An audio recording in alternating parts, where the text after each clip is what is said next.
descending into shadow, far below the earth, past the lands of the living, into a realm ruled not by time, but by silence and memory. This is the Greek underworld. A place of rivers and gates, judges and punishments, ghosts and gods. A world watched over by Hades and Persephone. We'll explore its origins, its many regions, its terrifying guardians, and the myths that shaped the ancient imagination of death and what comes after. As always, I'd love to know, where in the world are you listening from, and what time is it for you? Whether you're lying in bed or wandering the edges of sleep, this is your moment to rest. This is a tale as old as morning itself, a story thousands of years old, and tonight, it's all yours.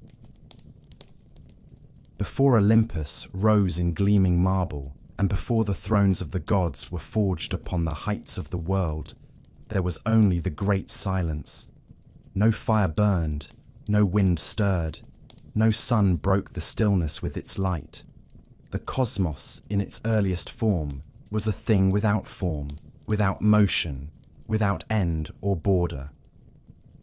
From this boundless void came the first breath of existence, not with a shout or a flash, but with the slow whisper of being itself pulling itself from the absence of being. The ancients called this first state chaos, not the turmoil of war, not the clamour of voices, but the yawning emptiness, the gaping chasm where no time yet flowed and no gods yet watched. It was from chaos that all came, and to chaos that all would someday return. From within, that nothingness stirred the first powers. Not beings as men understand them, not even as gods are later known, but vast impersonal forces, primordial and unmoulded, yet alive. The earth was among the first to rise, Gaia, who would become the mother of mountains and rivers, of mortals and immortals alike. She rose like a slow tide from the void, spreading her broad back beneath the sky that had not yet been born. Alongside her came Nyx, the night, deep and cloaked and eternal, whose black veils would one day fall over every realm and every heart. And Erebus, the darkness within darkness, who cloaked the world before even shadows knew how to fall. But of them all, it was Tartarus that stirred deepest and most dreadfully. Tartarus was not merely a place, nor a creature, but a presence that breathed from below. If Gaia was the body of the earth, Tartarus was the pit beneath her bones, the abysmal void far beneath the surface of the world. The poets of old said that a bronze anvil, cast down from the height of Olympus, would fall for 9 days before reaching the earth, and 9 days more it would fall from earth before it reached Tartarus. It was a place not of mere distance, but of scale beyond comprehension, a chasm so deep that even the sky seemed close in comparison. Here, light could not reach. Here, the laws of the upper world did not apply. It was not hell, nor was it death. It was the place before both. The Titans had not yet fallen. The stars had not yet formed their wheels across the heavens, but already Tartarus waited in the dark beneath the future, patient and unknowable. Though he was called by name, Tartarus had no eyes and no form, only a boundary of existence that no god would ever fully master. In the age before history, before the lineages of gods were etched in song, Tartarus existed as the deep mirror of the world above, the under of the under, a counterweight to the birth of life. Gaia was fertility, Tartarus was finality. If Gaia held up the mountains, Tartarus was the place where mountains went to die. The very presence of Tartarus gave weight to the world, anchoring it in a terrible gravity no mortal would ever escape once drawn too near. The Greeks of later centuries would speak of Tartarus as a dungeon, a place of punishment for the worst of souls, a vault of eternal torment. And so it became. But in this earliest age, before gods and laws, Tartarus was a womb of darkness, not yet shaped by judgment. It was a realm of silence where the future evils of the world might someday be chained, but where for now, only the potential for ruin lay sleeping. It was the deepest secret of the cosmos, the first shadow cast by the first light. And like all shadows, it would lengthen and take form only when that light began to grow. Thus it was that from chaos came the first stirrings of the world, not in fire or thunder, but in depth and darkness. The underworld was not born in rebellion, nor was it forged in wrath. It was born alongside the world, beneath the world, and it has always been there. Long after the first shadows stirred beneath the earth and the yawning void of Tartarus had settled beneath the bones of Gaia, a new age emerged from the stillness. The ancient world, once silent and shapeless, began to fill with sound. Mountains rose like the backs of sleeping beasts, and rivers wound their way through the veins of the land, and into this shaping came the first great powers of will and ambition. Gaia, ever fertile and vast, gave birth to Uranus, the sky that arched above her with 1,000 stars burning in his breast. From their violent and enduring union came the Titans, a race of colossal immortals who bore the raw strength of creation within their bones. They ruled the heavens and the earth without rival, for there were no rivals yet to challenge them. Time itself was born when Cronus, the most cunning of the Titans, took his blade and overthrew his father Uranus, spilling the sky's blood across the world and casting down the old order in favor of his own dominion. Yet even as Cronus built his throne upon the bones of his father, the old prophecies stirred. Gaia, ancient and terrible in her memory, whispered of the curse he had sown. Just as he had overthrown his father, so too would one of his own children rise to overthrow him. Cronus, filled with fear and pride, devoured his offspring as they were born, swallowing them one by one and binding their immortal forms within the prison of his own body. But fate does not sleep forever. When the 6th child was born, Rhea, weary of grief, hid the infant away and gave Cronus a stone swaddled in cloth. Cronus swallowed the false child without question, and the real son, Zeus, was hidden far from the eyes of his father, cradled in secret upon the slopes of Mount Ida. When Zeus grew strong, he rose against the tyranny of the Titans. The war that followed was not a struggle of mortals, nor a clash of men with swords and shields, but a cataclysm that shook the roots of the world. Thunder split the heavens, and fire rained from the skies, as gods and titans waged war across the mountains and seas. This was the Titanomachy, the great war of succession and vengeance, where the younger gods, children of Cronus, allied with monstrous beings and ancient forces to bring down the old reign. Zeus, in his wrath, freed the Cyclopes and the 100-handed giants from the prisons where Cronus had cast them, and they repaid him with gifts of immense power.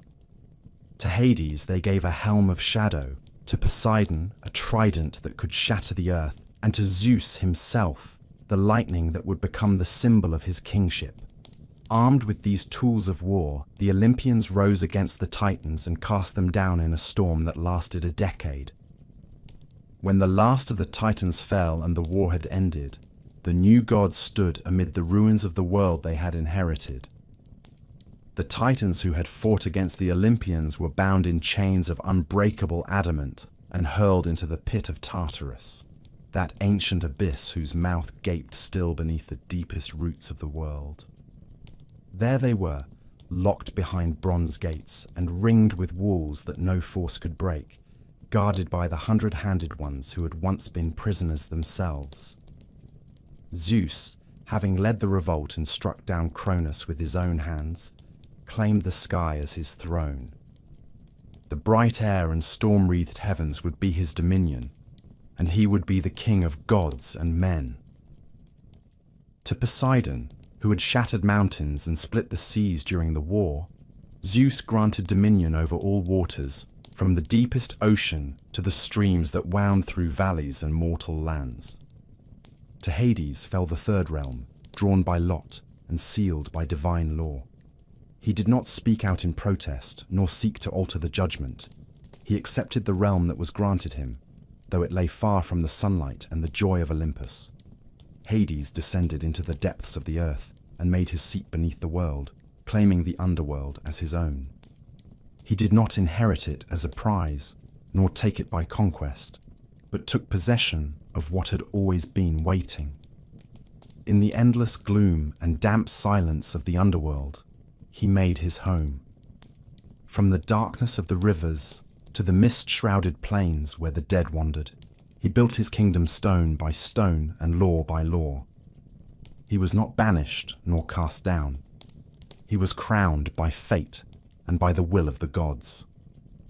In the cavernous halls of black basalt and iron-veined rock, Hades shaped his dominion with the stern patience of one who knows that time bends toward him. From the banks of the Styx to the shores of Acheron, he watched as the dead came to him in their multitudes. His halls filled not with laughter, but with silence, not with rejoicing, but with the rustle of forgotten names. Where Zeus ruled over light and thunder, and Poseidon over wave and salt, Hades ruled over the finality of all things. All men, all kings, all glories would one day find their way to his gates. His was the kingdom without rebellion, for none could escape its boundaries once crossed. No hero, no thief, no lover or liar could stand before him and walk away unchanged. Thus was the underworld claimed not through ambition, but through the natural order of things. The war among the gods had reshaped the cosmos, and from that divine conflict arose 3 thrones and 3 crowns. Hades, though cloaked in shadow and seldom spoken of with love, ruled a realm that no other dared challenge. Beneath the mountains, beneath the forests and cities of men, beneath the bones of the oldest giants, he sat upon his throne of obsidian and watched as the dead returned to him, as they always had and always would. His dominion was absolute, his walls impenetrable, and his power quiet, enduring, and patient. The underworld, once a formless void beneath the feet of Gaia, had become a kingdom, and Hades, the eldest of the sons of Cronus, was now its king. After the war of the gods had cooled, and the last screams of the Titans had sunk into the chasms of Tartarus, the world settled into its new shape, with its realms divided by law and chance, each sovereign guarding his dominion with the weight of unspoken oaths. In the realm beneath the realm, where daylight never reached and the soil itself gave no scent of life, Hades began to take measure of what was his. He found himself lord over a country ancient even in its stillness, carved from silence and shadow and time. It was not a blank place, though many above thought it so. It was a land with features and limits, with currents and terrain, with rules older than Olympus, and paths older than memory. To govern this kingdom, Hades needed no sword and no war horn. The terrain itself obeyed him, and it did so with the obedience of inevitability. The land of the dead was marked not by borders etched in stone, but by rivers that coiled like veins through the darkened earth. These rivers were not streams of water as the living knew it, but flowing forces of emotion and memory, each carrying the essence of the world that lay above and the truths hidden beneath it. They did not nourish, they divided. The first of these, and the most feared, was Styx, whose name carried with it the weight of finality. It was called the Hateful River, not because it hated, but because it bore the hatred of the living toward the dying, and of the dead toward those who still drew breath. It circled the underworld 9 times, and formed a barrier not even the gods dared to cross lightly. When Zeus sought to bind his kin to their oaths, it was upon the Styx that those promises were sworn. For if a god broke a vow made upon that river, they were cast out of Olympus for a cycle of years, stripped of nectar, ambrosia, and voice. The Styx flowed cold and dark and still, and its banks were choked with silence. Beside it flowed the Acheron, the river of woe, whose current was thick with sorrow, and whose echo carried the lament of every soul who had died too soon or too cruelly. The Acheron did not rage or roar, it groaned. Its voice was low and unending, a murmur of grief that filled the ears of those who wandered near it. It was across the Acheron that the dead were ferried into the realm of Hades, carried by the grim oars of Charon, who neither spoke nor listened, but simply waited with his hand outstretched for the coin that would grant passage. Those who had been buried with care, who had their eyes closed and their tongues given copper, were allowed to cross. Those who had been denied the rites of death, who had died alone or unloved, stood upon the shore and waited. They waited for years or centuries, until time wore down the boundary between life and death, and Charon at last took pity or patience itself broke. Beyond Acheron coiled the Phlegethon, a river of fire whose flames did not consume flesh, but seared the soul. It burned beneath the rock and glowed with the heat of fury and passion unresolved. It was said that the condemned heard their own voices screaming within its flame, for the river bore with it the heat of crimes unatoned and desires unquenched. Its glow cast flickering shadows across the stone halls of the underworld, and its light illuminated the walls of Tartarus, where the worst of all beings were sealed in chains that even gods feared to forge. Near to it flowed the Cocytus, the river of lamentation, filled with the weeping of those who refused to die. Its waters were cold and thick with despair. The souls who had drowned or been betrayed or died clinging to life drifted within it, their fingers grasping at nothing, their eyes wide with questions that would never find an answer. The sound of the Cocytus was the sound of endless mourning, a lullaby of loss that soothed no one. The spirits who came near its banks often grew quiet, forgetting their names as they stared into the grey current and felt their memories unspool like thread into its depths. And then there was Lethe, the river of forgetfulness, pale and slow and winding. The souls that drank from Lethe were not condemned nor punished. They were simply unmade in part. They shed their names, their regrets, their loves and guilts, until they could pass into the great plain of the dead without burden. In later ages, some whispered that those who drank of Lethe might be born again into the world of the living, cleansed of all memory. But in Hades' time, Lethe was a mercy and a surrender. It was the river most sought by those who had suffered too much, and most feared by those who clung still to some thread of their past life. To forget was to be free, but also to be less. These 5 rivers together shaped the map of the underworld. They did not run in straight lines, nor did they end.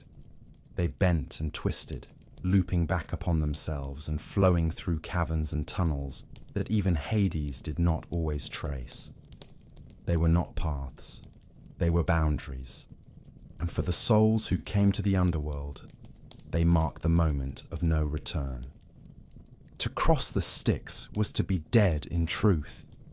To drink of Lethe was to no longer remember what it had meant to live.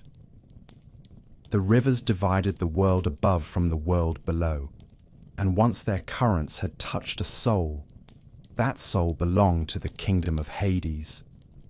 It was said in the oldest temples that when a man died, he began to hear water, first a distant trickle, then a rush, and by the time his heart had stilled, He stood at the banks of one of these rivers, staring into its flow. There, beneath a sky that did not change and upon a shore of dust and bones, he would begin the second part of his journey. He would no longer see the sun. He would no longer feel warmth, but he would hear the rivers, and he would walk forward.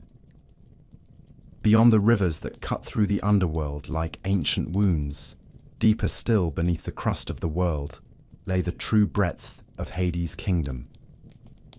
Though the dead crossed the rivers in multitudes, they did not all arrive at the same destination.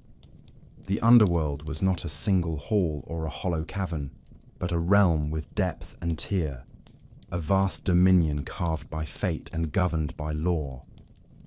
Hades, seated in his throne of black stone, did not hold dominion over a featureless land, but over a world with its own topography and soul, a world with chambers of punishment, plains of forgetfulness, and gardens of reward. These regions were as old as the gods themselves, each molded by the needs of justice, the instincts of memory, and the architecture of myth. The deepest realm of all was Tartarus. This was no prison built by hands nor cave shaped by water.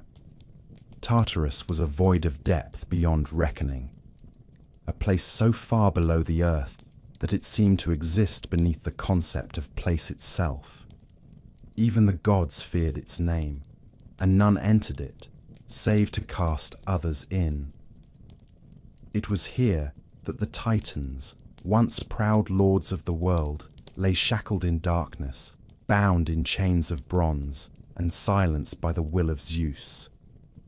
Their cries never reached the surface, their oaths dissolved into the blackness, and their stories ended in stone. Tartarus was more than a pit. It was the consequence of rebellion, the response to hubris, the natural result of a cosmos ruled by order. Here time passed without rhythm, and flame burned without light. Those who were sent into its depths ceased to matter in the world above. They became names carved into stone, memories half remembered in whispers, warnings told to children and kings. And though it was the destination of the worst offenders against the divine, it was also the bedrock upon which the rest of the underworld was built. Beneath all was Tartarus, and from it the rest of Hades' dominion drew its shape. Above Tartarus stretched the endless grey of the Asphodel meadows.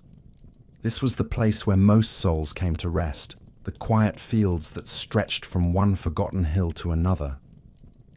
There was no sun in Asphodel, nor was there night. The sky hung low and pale without colour, and the air neither stirred with breeze nor sang with birds. The souls who gathered there were countless. They wandered in slow, thoughtless patterns, their faces dim with the erosion of time. These were not villains nor heroes. They were the common dead, the multitude of lives that had neither broken oaths nor saved cities, neither defied the gods nor stood beside them. Farmers and sailors, weavers and shepherds, mothers and merchants. Their names were not written in stone nor preserved in legend. They were remembered by no one. In life they had loved and suffered and worked, but in death they had no deeds to speak for them, and so they came to Asphodel. The meadows were named for the pale flowers that grew across their fields. These blossoms were not vivid like those above, but white and faintly glowing, their petals thin as mist and their stems without scent. The shades walked among them endlessly, not in torment, but in a silence too complete to be peace. Sometimes they spoke in murmurs, fragments of the lives they once lived slipping between their lips. A name, a place, a face, then silence again. In these fields, the Lethe wound through the dust, offering forgetfulness to those who desired it.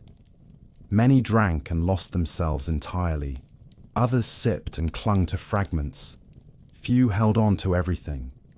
And so the asphodel fields filled with the drifting remnants of memory, like leaves fallen and never gathered. Here, the dead existed. They did not suffer, but they did not rejoice. They continued. Yet beyond the meadows, far across the rivers, and veiled by mists of rose-coloured air, lay the lands of the blessed. The Elysian fields, that secret country of brightness and music, waited for the rarest of souls. In the earliest ages, it had no fixed place. Some said it was at the edge of the world, where the western winds blew gently from the sea, and the stars danced in wreaths above the grass. Others believed it was a hidden chamber within the underworld, protected by walls that only the righteous might pass. Wherever it lay, the Elysian fields were not given to the many. Only those who had lived with honor and virtue, those who had pleased the gods with their words and deeds, those who had carried justice like a torch through the dark paths of life, might hope to enter. In Elysium, the fields were always green. The sky shimmered with gold, and the air carried music too soft to be heard, but always felt. The souls who dwelled there were young again and strong, their faces unlined, their limbs unwearied.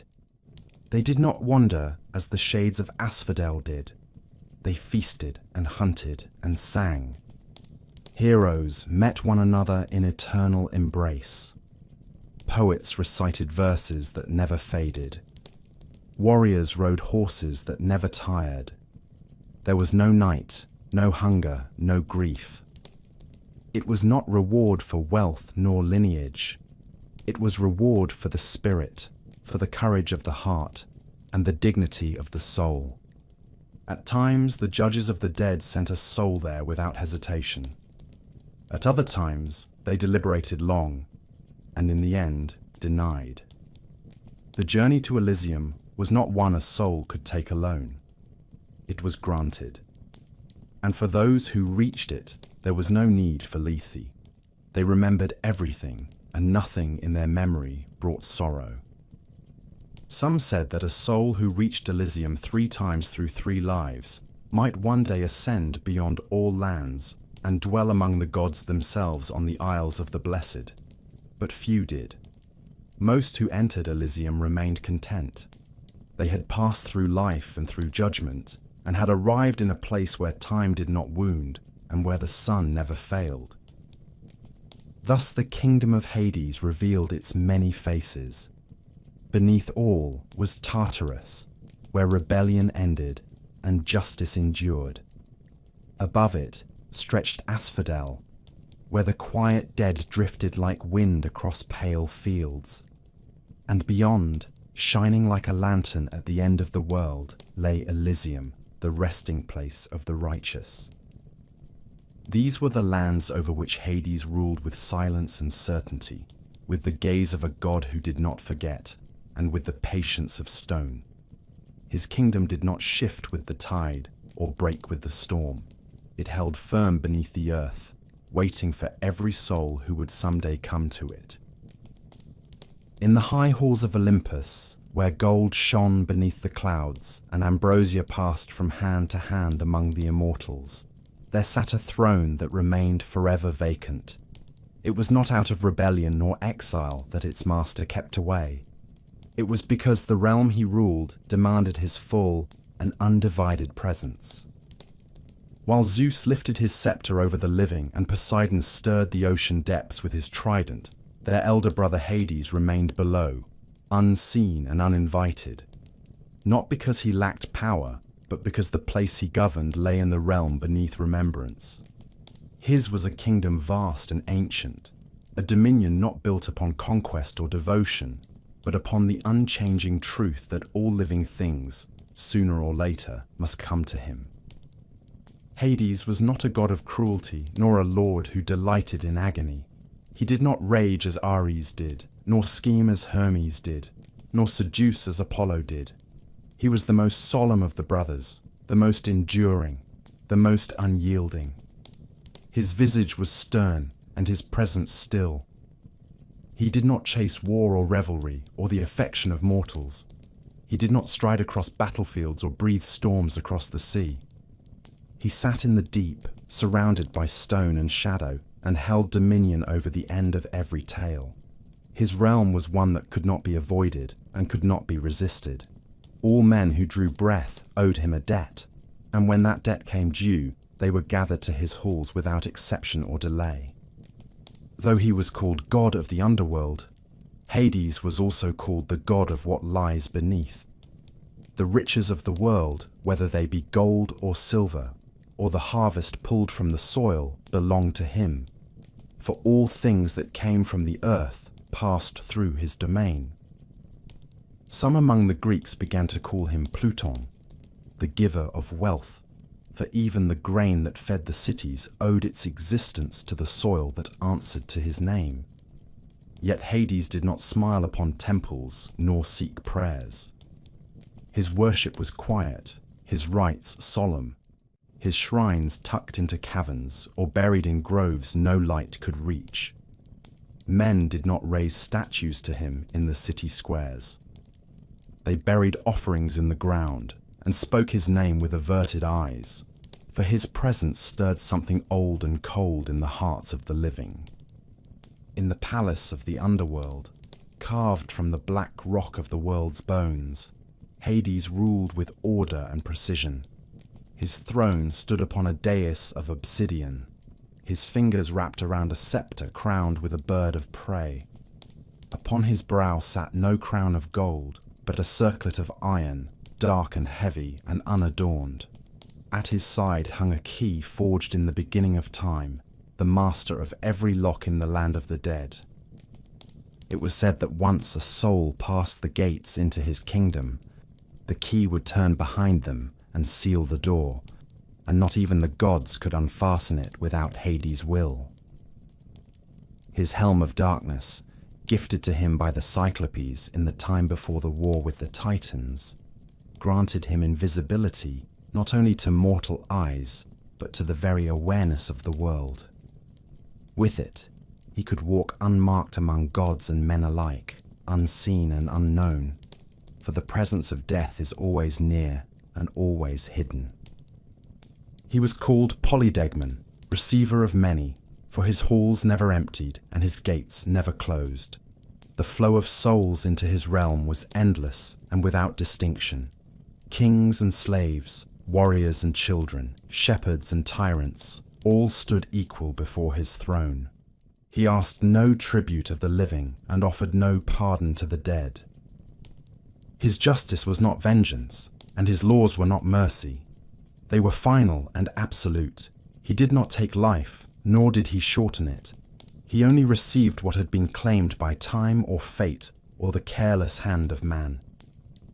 And though he did not walk among the Olympians, though he kept no court in the clouds and did not hurl thunderbolts or stir the oceans into tempests, his brothers knew that his power was as great as theirs, if not greater. For while Zeus ruled the sky and Poseidon ruled the sea, Hades ruled the rest. Every burial, every tomb, every coin placed on the tongue of the dead was an offering to his realm. Every field ploughed and every seed planted whispered his name beneath the soil. His silence was heavier than their voices, and his absence was more constant than their presence. So he ruled, not with passion or fury, but with certainty. He did not strike down, nor lift up. He received. And in the heart of the underworld, where the rivers whispered and the shadows lingered, Hades kept his watch upon the fates of all things. No crown was more secure, no throne was more still, and no kingdom was more enduring. Long before her name echoed through the marble halls of mystery cults, and long before poets whispered of her in the breathless hush between spring and autumn, Persephone walked beneath the open sky, a daughter of warmth and light. She was born of Demeter, the goddess of grain and growth, and her earliest days were spent among meadows thick with wildflowers and trees heavy with fruit. where bees hummed through the air and streams played over polished stone. In those early seasons of the world, Persephone knew nothing of sorrow. She danced where the grass rose soft beneath her bare feet, and the scent of blossoms followed her wherever she passed. Among the immortals, she was called Kor, the maiden, untouched by time and free of care, beloved by her mother and by the sun that watched her wander through the golden hours. Yet far below those bright meadows, in the deep halls of the dead, Hades sat upon his throne and watched. He did not envy the world above, nor did he pine for its pleasures, but he saw Persephone and knew her name, and the thought of her lingered in the stillness of his kingdom. In his solitude, he desired a queen, not to warm his throne or sing his praises, but to share in the eternity of his dominion. Some say he went to Zeus and asked for the maiden's hand, and that the king of the gods, calculating as ever, gave his brother silent consent. Others say Hades acted alone, driven not by love, but by something older and more primal, a sense that Persephone belonged as much to death as to life, that the flower that bloomed must one day fall.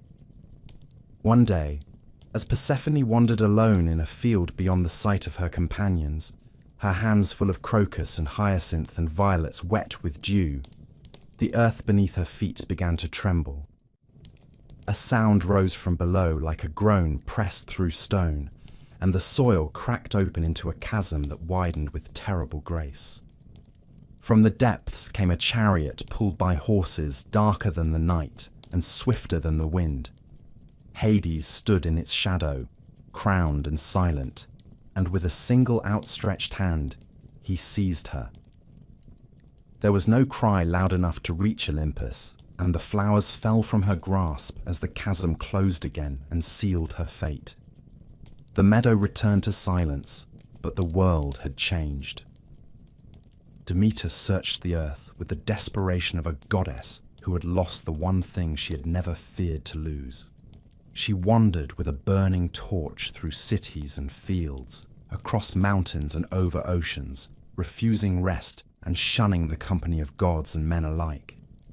For days that stretched into months, she sought her daughter, and in her grief she turned her face from the world.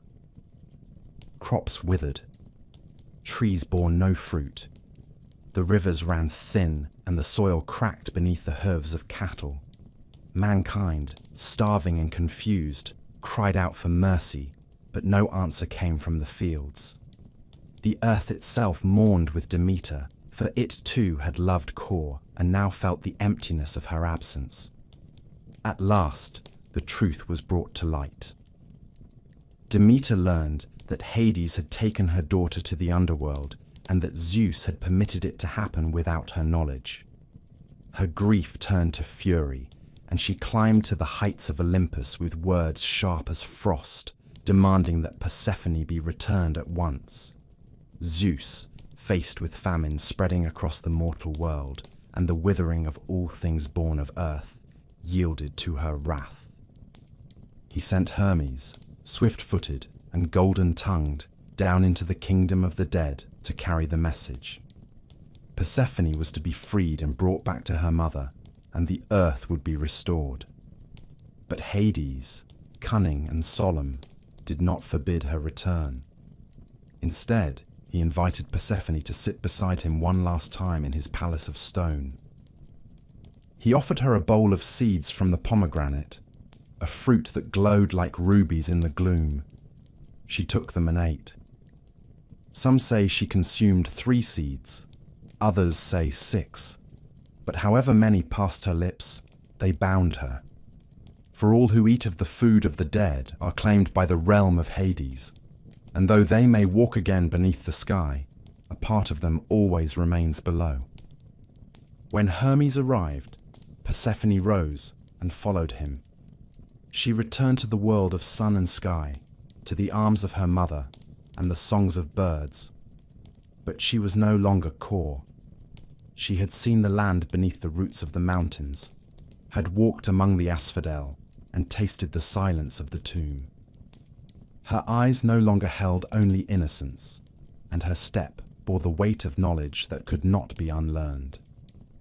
Demeter rejoiced, and the earth flourished in her joy. The fields turned green once more.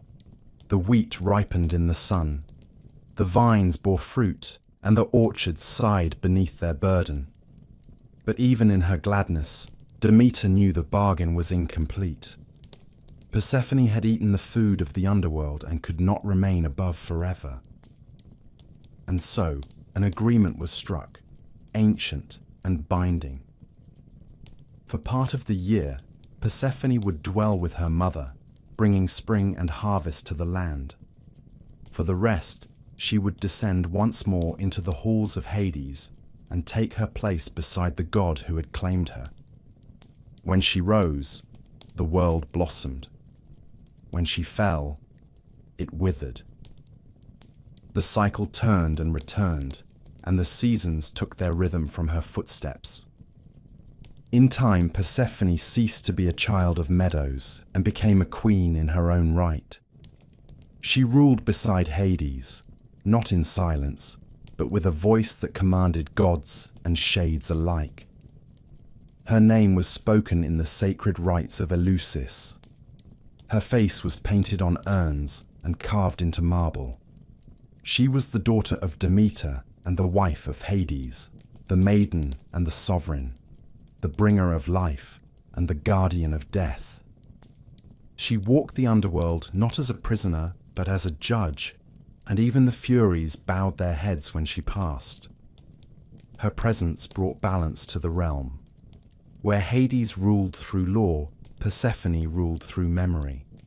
She remembered the living and honored the dead. She knew the sorrow of parting and the weight of reunion. In her eyes, the dead found comfort. In her silence, the living found cause to grieve. And so Persephone reigned, crowned not with gold, but with a wreath of asphodel and poppy, her throne carved beside her husband's in the deepest hall of the world. Hers was a realm of twilight and return, of sorrow and grace, and though she would always walk between two worlds, she belonged to both completely. She was queen of the underworld, and all who passed into its shadows would come beneath her gaze. There comes a moment, quiet and final, when the thread of life unravels, and the breath that once stirred a chest falls silent. It does not always come with pain or thunder or light, but when it arrives, it is absolute. No force in the world can halt it or reverse it. The eyes dim, the limbs stiffen, the warmth retreats into the earth, and the soul, light as air and nearly formless, slips free from its shell. That moment begins the journey that every mortal must take. A path older than the memory of mankind and trodden by every ancestor, every forgotten soldier, every lost mother, every child who never reached his second season. Death is not the end of the story, but the beginning of another one, and it begins with a guide who never tires. Hermes, among the most versatile of the gods, holds many titles. He is the herald of Olympus, the bringer of messages and dreams, the patron of thieves and merchants, but none of his aspects is more ancient nor more constant than that of Psychopompos, the guide of souls. When a man dies, whether upon a field of war or in the solitude of his bed, Hermes is there. He does not arrive in haste nor in delay, but always in time, and he comes not in splendor nor with music, but in stillness. With winged sandals and a staff that marks his divine office, he appears at the threshold between breath and silence, and he takes the soul into his keeping without command and without explanation. The journey he leads is downward, though the path is not always clear. The soul no longer sees as it once did. It perceives the world like a reflection in rippling water, the living realm growing more distant with every step. Hermes walks beside it, neither speaking nor rushing, for the dead are no longer bound by the pace of life. Through caverns and hollows unseen by mortal eyes, past the roots of mountains and under the bones of forgotten giants, he leads them to the shore that marks the first true boundary between worlds. There, where the world of the living ends and the realm of the dead begins, flows the river Acheron. Its waters are dark and sluggish, wide enough to drown a city, and the air around it hums with the low wailing of those who have not yet crossed. No birds sing here, no wind moves the reeds. The only sound is the lapping of water and the murmuring of voices as countless shades gather at the banks and wait. These are the dead who have been properly buried, whose bodies were tended with care, whose eyes were closed, and whose mouths held the copper coin that would pay their passage. Among them walk the unburied, the forgotten, those who died in foreign lands, or whose remains were lost to storm and beast. These souls remain restless. They cry out to be remembered, to be seen. They plead for burial, for the rituals that would free them from this shore, for without them, they cannot cross. At the water's edge stands the ferryman. Charon, ancient and implacable, has served longer than memory. His face is hollow, his skin the color of old bark, and his robes are threadbare from centuries of river spray. In his gnarled hands, he holds a pole worn smooth by the grip of uncounted voyages. He does not speak unless he must, and when he speaks, his voice is the scrape of stone against stone. His eyes pierce the shades who approach, and he reaches out his hand, palm upward. If a coin is given, he nods. If none is found, he turns away. Those who are accepted step onto his boat, a vessel narrow and long, carved from blackened wood that bears no scent. It creaks, but never sinks, and its passage makes no wake. As the ferry glides across the water, the living world fades completely. The mist thickens. The sky disappears. The silence deepens. No soul speaks during the crossing. No sound is heard save the dipping of the pole and the slow slither of water against the hull. When they reach the far bank, Charon does not bid farewell. He gestures. The souls disembark, their feet touching the ashen soil of Hades' realm for the first time. The river behind them flows on, and the boat returns for the next. Charon does not rest. He has never rested. Those who could not pay remain behind. They wander the shores, pleading with Hermes, crying to the skies, begging the wind. They cannot cross until rites are made, until their names are spoken, and their bodies laid to rest. They dwell in a kind of limbo, tasting neither the peace of Asphodel nor the justice of Tartarus. Their eyes are wide, and their voices are low, and they gather like mist that never rises. The threshold of the underworld is not a gate of stone. It is not marked by pillars or watched by armies. It is a river, ancient and deep, and once it has been crossed, the soul belongs no longer to the world above. Hermes does not linger once his charge is delivered. He returns the way he came, unseen and unthanked, ready to escort the next. And Charon, standing by the shore, waits again. Thus begins the passage, not with fire, not with fanfare, but with a coin, a river, and the soft, steady sound of the oar. The living are left behind. The journey into Hades begins. Once the soul has crossed the river and set foot upon the soil of Hades, the way back becomes closed forever. No road leads again to the upper world. The air is heavy and unmoving, and the shadows deepen with every step. The silence is not empty, but listening, and in the silence there is law. The soul may not wander where it pleases. There is order here, old and unspoken, etched into the stones and breathed out from the bones of the earth itself. That order is guarded, not by soldiers in armor, nor by laws written upon parchment, but by creatures whose very nature embodies the purpose of the realm they serve.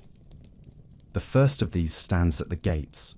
Cerberus, born of ancient monsters in the forgotten epochs before the age of men, keeps his place with an unwavering gaze and the restless stillness of a storm that waits. He is a hound beyond reckoning, monstrous in shape and terrible in presence, his body broad as a bull's and bristling with fur coarse as iron. His 3 heads do not bark, but growl low and constant, a sound that trembles through the stone beneath the feet of those who approach. His eyes burn with a red glow, and his breath is thick with the heat of the underworld. From each neck rises a head with teeth like broken swords and jaws strong enough to break a man in half with a single bite. Snakes wind around his shoulders and spine, their tongues flickering with a restless hunger, and from the base of his spine slithers a tail that coils and strikes with the venom of ancient serpents. Cerberus does not speak. He does not question. He does not sleep. He watches the souls who arrive, and he lets them pass into the depths, for none may escape again. His duty is not to turn away the dead, but to hold them in. He ensures that no soul flees the halls of Hades, and that no living creature enters without permission. His growl is the last sound a trespasser hears. His bite is the punishment for those who believe the laws of the underworld can be defied. Those who have seen him and lived are few, and the tales they tell are shrouded in fear. Some say his fur drips blood even when he is calm. Others say his heads can speak in voices that echo with the cries of the damned. But no one disputes that he is loyal only to Hades and Persephone, and that no command may turn him from his post. Even the gods do not pass him lightly. He is not a creature of rage, but of duty, and that duty is eternal. His place is fixed, and his vigilance is endless. He is the threshold made flesh, and no soul may pass where Cerberus stands unless fate has already granted passage. Yet beyond the gate, past the shadow of the great hound's watchful eyes, walk others who guard the deeper laws of this place. They do not pace the stones like beasts, but move through the gloom like wind through forgotten leaves. They are the Erinyes, whom the poets called the Furies, and their names are old even among the gods. Alecto, Tisiphone, and Megaera, daughters of the blood shed at the birth of time, dwell within the underworld not as prisoners nor servants, but as avengers and enforcers. They are vengeance given voice, punishment given form, and justice made eternal. The Erinyes are not beautiful in the way that inspires longing, nor hideous in the way that invites mockery. Their presence is a wound in the air. Their faces are marked by fury and grief, their eyes black with memory, and from their heads coil serpents in place of hair. Their garments are soaked with the curses of the murdered and the betrayed, and they carry scourges woven from the tendons of the damned. Their voices ring like bronze and split the silence when they name the guilty. Their wings, vast and feathered with shadows, lift them over the fields of asphodel and into the depths of Tartarus. They know every name that was cursed in death and every oath that was broken in life. When a soul enters Hades, carrying the weight of a crime unpunished, it is the Erinyes who come to meet it. They do not question, they do not reason, they remember. Their pursuit is relentless, and their judgment does not wait. Even among the dead, there are debts to be paid. The murderer who walked free among the living is dragged through the dust and brought to face the full measure of his guilt.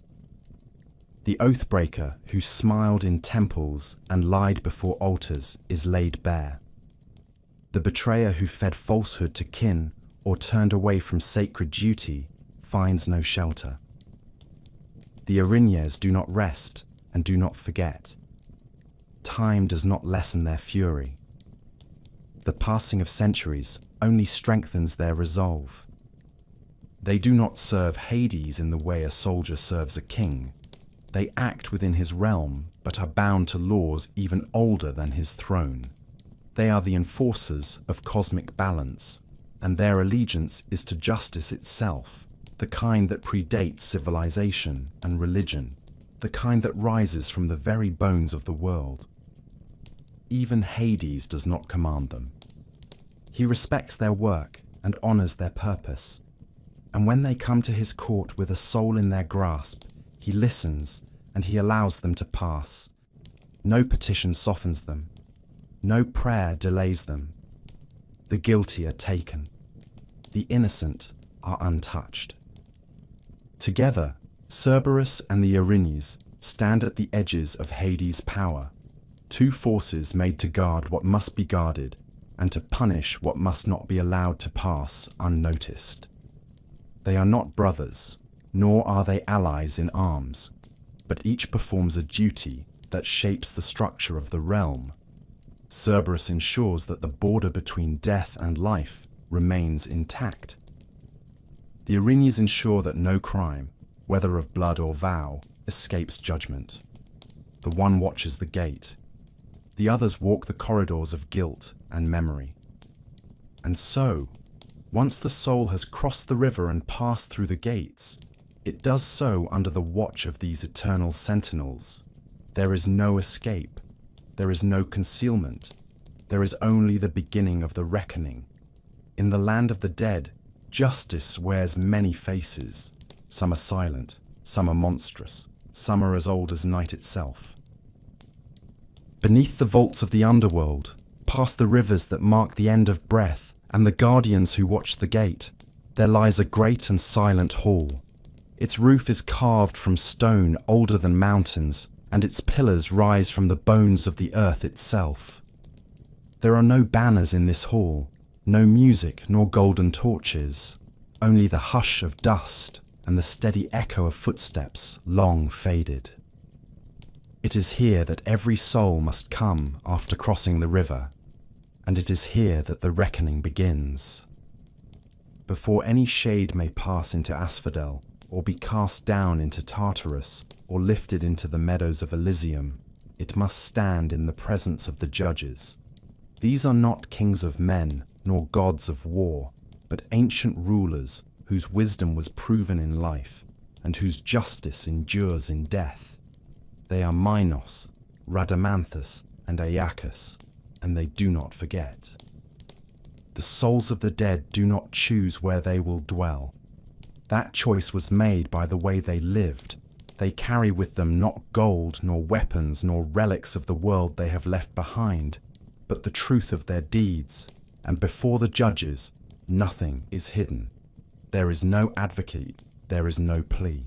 There is only the record of what the soul has done, spoken aloud not by scribe or herald, but by the very breath of the underworld, which remembers every oath sworn, every wound given, every kindness offered, and every betrayal performed.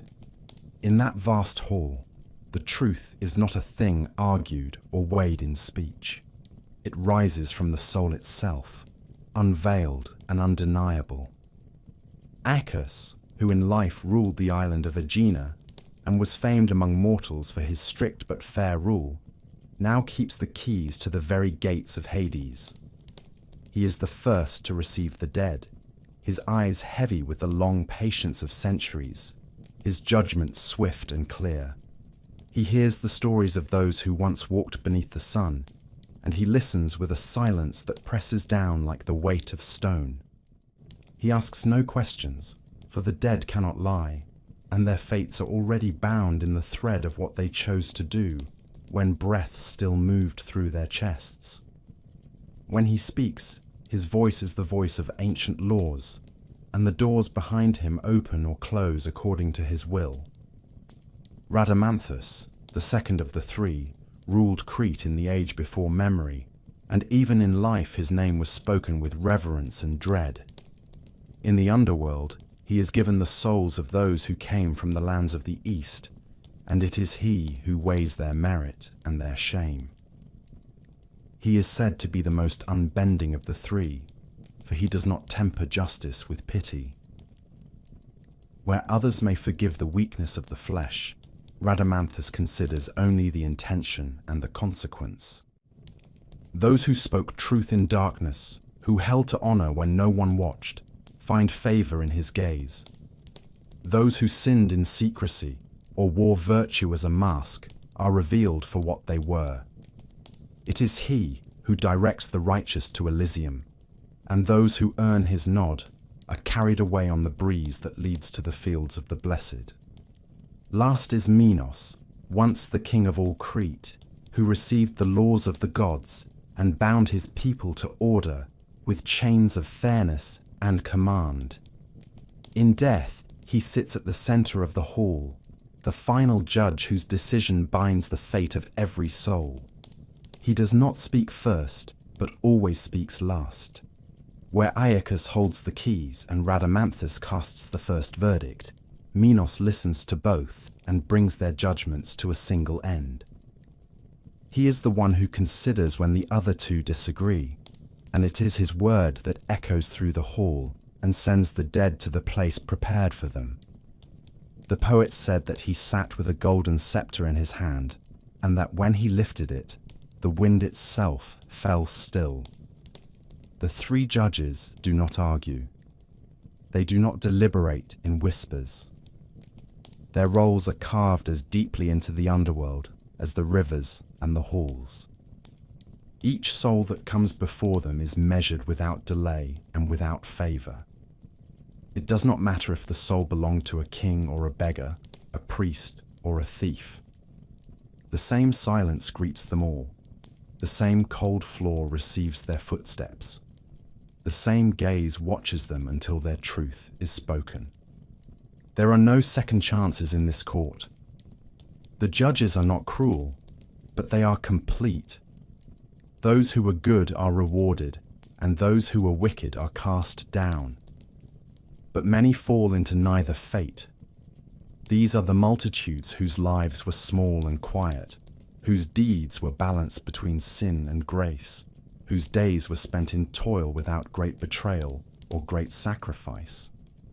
These souls are sent to the asphodel fields, where they walk among the pale flowers and remember only fragments of their lives. There is no torment there, and no celebration, only the slow forgetting and the soft murmur of what once was. In rare moments, a soul will come before the judges bearing the weight of heroism. These are the few whose names are remembered not only in tombs, but in the voices of men. If the soul has lived 3 such lives, each one pure and noble and proven, the judges may grant it passage beyond even Elysium, to the Isles of the Blessed, where the winds never bite, and the sea sings without sorrow. But such souls are rare, and even the judges seldom name them. Thus judgment is passed in the underworld, not with fire and thunder, but with silence and truth. The 3 judges sit eternal, their faces unmoved, their words unchallenged. They do not grow weary. They do not forget. They are the law of death made visible, and in their presence, every soul comes to know exactly what it was and what it has earned. Beyond the court of the judges, beyond the drifting meadows and the fields where the ordinary dead sleep beneath the asphodel, there lies a realm deeper and older, darker than the rest of Hades' kingdom, carved out of fear and sealed by the hands of the gods themselves. It is a place no soul enters by accident and no soul leaves in peace. It lies beneath the floor of the underworld, so far removed from the world above that it may as well be beneath existence itself. The poets called it Tartarus, and they spoke of it with trembling voices. For in Tartarus the worst of fates are meted out, and time does not soften the agony it holds. Tartarus was not built. It was not planned. It came into being at the same hour as the world's first breath. The gods did not create it, but when they looked down into its blackness, they knew it must serve a purpose. When the war of the gods had ended and the titans were cast from the sky and the mountains, their chained bodies were thrown into this pit, and there they fell for 9 days and 9 nights before reaching the bottom. There they remain, locked behind walls of bronze and encircled by the river Phlegethon, whose flames neither consume nor fade. The Cyclopes and the 100-handed giants were once held here too, until Zeus freed them in exchange for weapons to turn against Cronus. But the Titans who rose against the Olympians were never freed. They lie beneath the weight of heaven, their strength broken, and their names remembered only in warning. Yet Tartarus is not a prison only for fallen immortals. It is the final destination of mortal souls who defied not merely men or kings, but the very will of the gods. The judges of the underworld send them there when their crimes have torn too deep a wound in the world to be allowed rest. These are not sinners in the petty ways of men. They are murderers of kin, betrayers of sacred law, mockers of the divine order. Their names are few, but their stories are carved into the foundations of myth, told and retold so that others might tremble. Among the most infamous is Sisyphus, once king of Corinth, whose cleverness knew no equal and whose arrogance reached even into the realm of the dead. In life, he broke the laws of hospitality and betrayed the trust of the gods. He tricked Thanatos, the very embodiment of death, and bound him in chains so that no man could die. For a time the world was full of suffering without release, and when death was finally freed, Sisyphus tricked him again, persuading Persephone to allow him return to the land of the living by feigning remorse and pleading unfinished rites. When the truth was uncovered, the gods had no more patience. In Tartarus, he was given a stone the size of a chariot, and he was commanded to roll it up a steep slope. The path was long and the labor endless. Each time he neared the summit, the stone slipped from his hands and fell again to the foot of the hill.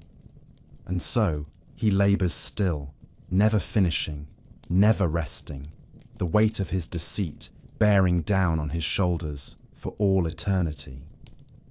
Beside him suffers Tantalus, once welcomed at the table of the gods, a son of Zeus who betrayed that trust in the vilest way. He stole ambrosia and nectar from Olympus to share with mortals. In another telling, he served the flesh of his own son at a feast to test the knowledge of the gods. His crimes, whichever form they took, were met with a punishment that mirrors his offense. He stands in a pool of clear water, his thirst gnawing at him, and whenever he stoops to drink, the water recedes beyond his lips. Above him hangs a branch heavy with fruit, ripe and golden, but whenever he reaches upward, the wind lifts the bough out of reach. His hunger and thirst are never eased. He is forever close to relief, and forever denied it. The gods he once mocked now watch as he suffers the craving he caused in others. Then there is Ixion, the first murderer of kin, and the first man ever to kill a family member and escape mortal punishment. Zeus, pitying him, brought him to Olympus to offer redemption. But Ixion, unrepentant and ambitious, cast his eyes upon Hera and sought to seduce the queen of the gods herself. Zeus, perceiving the insult, created a phantom in Hera's likeness, and Ixion, fooled by it, proved the depth of his depravity.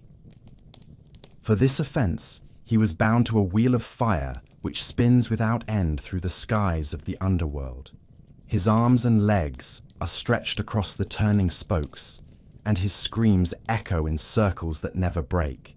He is the image of betrayal and madness, condemned to whirl through flame without sleep or stillness. Tityus, too, lies in Tartarus, a giant whose lust led him to assault the goddess Leto. For this outrage, he was cast down and stretched across the floor of the pit. His body spans acres, his arms pinned wide, and upon his chest 2 vultures descend each day to feed upon his liver. The organ grows back with each night's darkness, and each morning the vultures return. His agony is as endless as his crime was unforgivable, and there is no sound in Tartarus louder than the tearing of his flesh and the rustle of wings. In another corner of this abyss stand the Danaids, the 50 daughters of Danaus, who were wed to the 50 sons of Aegyptus. All but one, following the command of their father, slew their husbands on the night of their wedding. For this mass betrayal of oaths and blood, they are condemned to carry water in jars that are riddled with holes. They walk endlessly to the well, fill their vessels, and return, only to find them empty once more. Their labor never ends. Their guilt is carved into every drop that spills through their fingers. Many others suffer here, their names less known but their punishments equally eternal. Some are stretched on racks of shadow and bone. Others are hunted through the dark by beasts that never tire. A few stand in silence, their tongues torn from their mouths, unable to speak the lies they once spread. Each punishment fits the crime with a cruel precision, not devised in malice, but in justice so ancient it has grown hard as iron and cold as stone.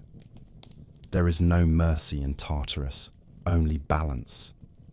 Every betrayal, every murder, every outrage against the sacred finds its answer here. The Erinyes, whose wings cut the air like blades, watch over these punishments. They strike when guilt grows too silent, when a soul dares to forget what it has done. Their whips are always ready, their voices always near. They do not forgive, they do not relent.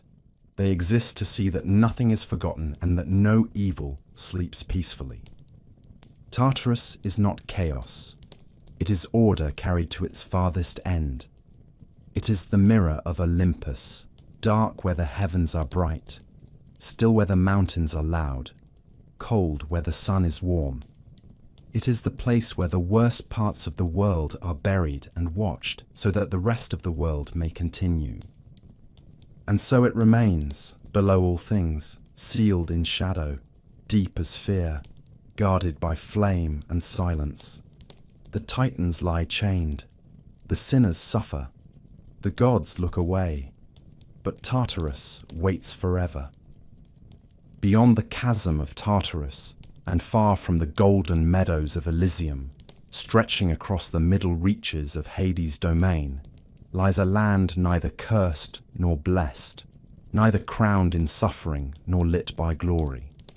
It is the great plain of the dead, the place where most souls dwell after judgment, not because they were wicked, nor because they were worthy, but because they simply lived and died and left behind no deed bright enough to shine, or dark enough to burn. The poets called this realm the Asphodel Fields, and in that name they captured both its strangeness and its sorrow, for it is named after the flower that grows there in endless silence, pale and rootless, its petals thick with the scent of forgetfulness. The Asphodel Fields do not blaze with torment, nor shimmer with divine reward. They spread across the underworld in a haze of grey and dust, flat and featureless as far as the eye can see, a country of still air and dim skies, where no sun rises and no night ever falls. There is no wind in that place, and no song. The sky above is the colour of ash, and the earth beneath is dry and brittle beneath the feet of shades who no longer feel the pressure of weight or warmth. It is a realm without seasons, where time passes like a dream half remembered, always slipping away before it can be named, Here dwell the countless souls who in life tilled the earth, sailed the seas, bore children, traded goods, built homes, spun wool, and walked in the ordinary light of ordinary days. They committed no crimes against the gods. They built no altars in their own honor. They spoke truth when it was asked of them, and kept their heads bowed before the sacred things. But they left behind no fire to mark them, and no blood-stained sin to drag them into darkness. When they stood before the judges of the dead, their hearts weighed neither heavily nor lightly. Their fates were measured in balance, and in balance they were sent here, to the fields of asphodel, where the dead neither rejoice nor suffer, but simply exist. The shades in asphodel walk slowly and speak rarely. They move in great gatherings, yet no community binds them. They do not know one another, though some may pass a familiar soul and pause, as if remembering a face from far away. The memories they carried from life are pale now, dim as the light above their heads, and they drift like leaves caught in a slow-moving stream, touching for a moment, then parting without direction. There are no cities in asphodel, no homes or halls or hearths. There is only the wide and empty plain, and the endless carpet of white flowers that bloom without colour or scent. The souls here do not weep. They do not laugh. They murmur. Their voices are thin and hollow, like wind through reeds or dry leaves blown across stone. When a new soul arrives, there may be a flicker of curiosity, a movement toward the fresh arrival, but the interest fades quickly. The dead grow quiet over time. Their names fall from them like ash. Their faces grow smooth and indistinct. Even their languages begin to crumble, until all that remains are fragments of sound and gesture that mean nothing to anyone but the ghosts who speak them. Yet even here, in the stillness and the forgetting, there are moments of memory. Sometimes a soul will cry out a name it once knew. Sometimes the sound of a lyre will drift faintly across the plain, carried by the windless air. Sometimes a figure will stand motionless and whisper an old prayer, the words formed out of habit more than hope. These echoes fade, but they remind the underworld that once these shades lived, and once they mattered, if only to themselves and to the gods who judged them. The river Lethe runs near the edges of asphodel, its pale waters curling like mist through the flowers. Many come to it and drink, and in drinking, they let go of the last pieces of the world above. They forget their names, their children, the shape of their homes, the sound of the sea, the warmth of the sun. They forget what it meant to be alive, and they become still. Others resist the water, standing on its banks in silence, staring into its depths as though searching for some reason to hold on. Some succeed, others give in. But whether they drink or do not, the end is the same. All souls in asphodel slow with time. They forget joy, they forget sorrow. They become part of the field, another voice in the hum of the dead. This was the fate the Greeks believed awaited most men and women. Not torment, not reward, but a quiet and endless fading. The afterlife held no great promise for those who were merely good or merely bad. It offered only stillness. To the ancients, this was not cruelty, it was balance, it was the way of things. The soul came to rest, and in resting became dust again, no longer a story, no longer a name, but something older and quieter than either. And so the asphodel fields remain, untouched by time and undisturbed by war or storm. The dead gather there in numbers beyond counting. They walk, they pause, they drift. Above them stretches the dim sky. Beneath them bloom the white flowers. Around them moves the whisper of 1,000,000 forgotten dreams. There exists, far from the gloom and forgetfulness of asphodel, a place of light that does not burn, and music that does not fade. It lies beyond the rivers of grief and beyond the reach of the iron laws that hold most souls in silence. The judges speak of it rarely, and those who walk its fields are few. Yet it is said that among the plains of the dead, tucked into a fold of Hades' vast dominion, there lies a realm where the air carries no sorrow and where the earth remembers the warmth of the sun. The Greeks called it Elysium, the Elysian Fields, the place where the righteous go after death, not to be judged again, not to fade into shadow, but to dwell in peace and splendor, untouched by decay, in eternal reward for a life lived well. This was not a realm built for kings or for conquerors. It was not filled with gold, nor guarded by spears. It was not promised to those born of noble blood, nor to those who carried famous names. Elysium was reserved for those whose hearts had walked in step with justice, whose hands had not grasped too greedily, whose words had not wounded without cause. It was granted by the favor of the gods and the verdict of the judges, and it welcomed poets who had sung with truth, warriors who had fought with honor, rulers who had judged with mercy, and mortals who had borne their burdens without cruelty or corruption. The passage to Elysium was not loud. It was granted with the lift of a hand or the silent nod of Minos, and the soul that was chosen would find itself carried away by a soft wind, leaving the grey fields of asphodel far behind. In the old stories, Elysium was not always placed beneath the world. Some believed it to lie at the edge of the earth, where the setting sun kissed the western sea, and the air was always stirred by gentle breeze. Others said it was a secret garden hidden within the underworld, a pocket of light protected from sorrow, where the seasons never turned and the sky remained always golden.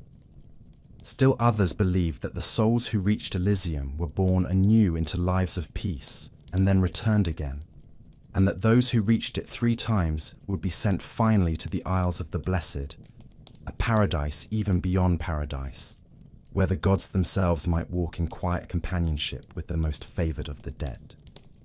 The Elysian fields are not paved with fire or shadow.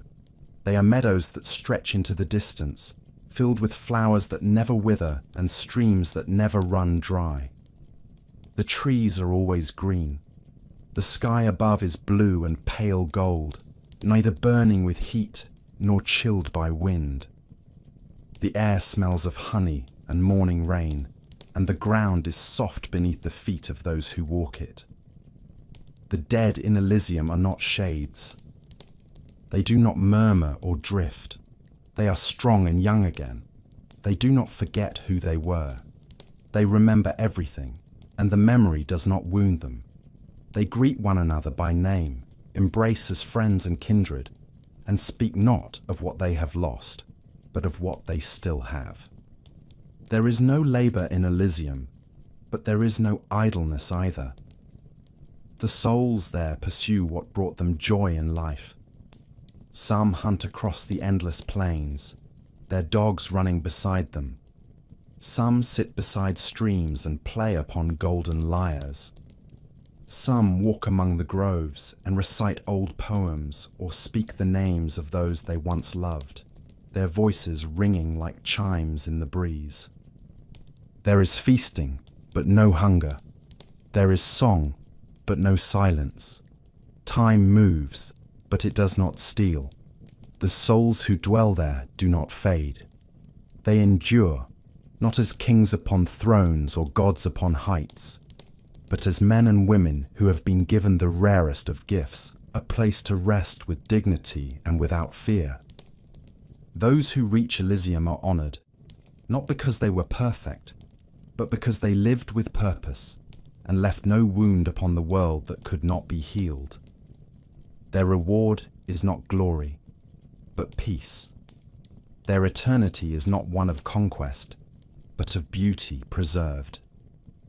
In the tales whispered by the priests of Eleusis, it was said that Persephone herself sometimes walked through Elysium, not as queen or judge, but as a silent companion, and that the souls bowed not from fear, but from reverence. For they knew it was by her grace they had passed from death into blessing. And beyond Elysium, far beyond even the whisper of Lethe and the echo of memory, there is one more place spoken of in riddles and dreams.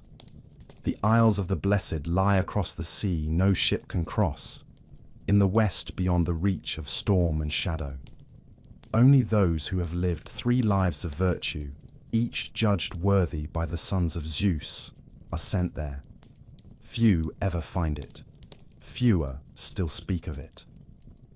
But the poets say that on those isles, the grass is silver beneath the moonlight and gold beneath the sun. The trees bend with fruit that never rots. The waves sing and the stars shine even in the noonday sky. There, death itself sleeps, and the souls who dwell there walk without memory of pain, beyond judgment and beyond the reach of time. Thus does the underworld contain, hidden within its darkness, this realm of light. Elysium is not large, and it does not welcome many, but it stands as proof that the gods do not forget the righteous, and that justice, when perfectly measured, holds a reward deeper than wealth and older than renown. The path to it is narrow, and the gates are watched by judges who do not weep. But for those few who are found worthy, there is no sweeter wind than the one that carries them into the golden meadows, no finer sound than the songs of the dead who remember joy, and no greater peace than to dwell forever beneath the gentle sky where all good things are preserved. Among all the tales that reach us from the age before memory, when gods still walked among mortals and the veil between life and death had not yet hardened to stone, there is none more tender and more cruel than the story of Orpheus and Eurydice. It is a tale whispered wherever men grieve, wherever love lingers too long in the arms of loss, wherever song rises to defy silence. It is the tale of a man who sought to bring back the dead and nearly did, a man who sang before the throne of death and made even the unfeeling weep, only to be undone not by monsters or by gods, but by the most fragile thread of all, hope. Orpheus was the son of Calliope, the eldest of the Muses, and his voice carried the music of the heavens and the weight of the earth. He could calm the winds and bend the trees. When he plucked the strings of his lyre, rivers forgot to flow and birds forgot to fly. The wild beasts of the forest came to rest at his feet, and even the hard-hearted gods paused to listen. His fame reached every corner of the world, but he cared little for glory. His heart belonged to one alone, and her name was Eurydice. She was not born of thunder or crowned in stars.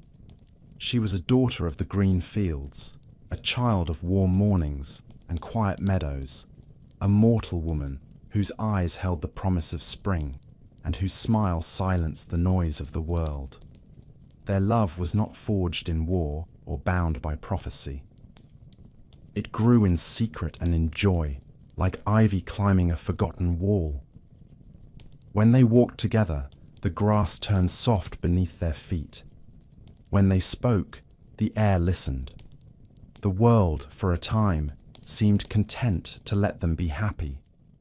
But the world is not kind to such love.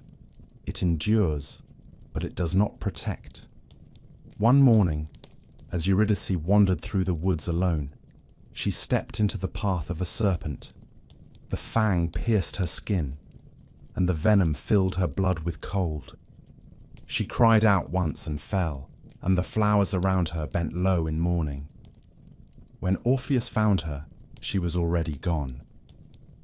Her body was still, and her soul had begun its journey to the land beneath.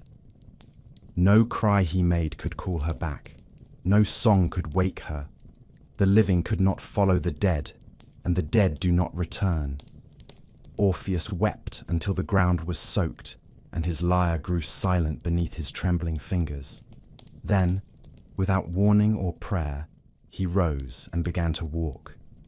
He did not go to the priests or to the temples.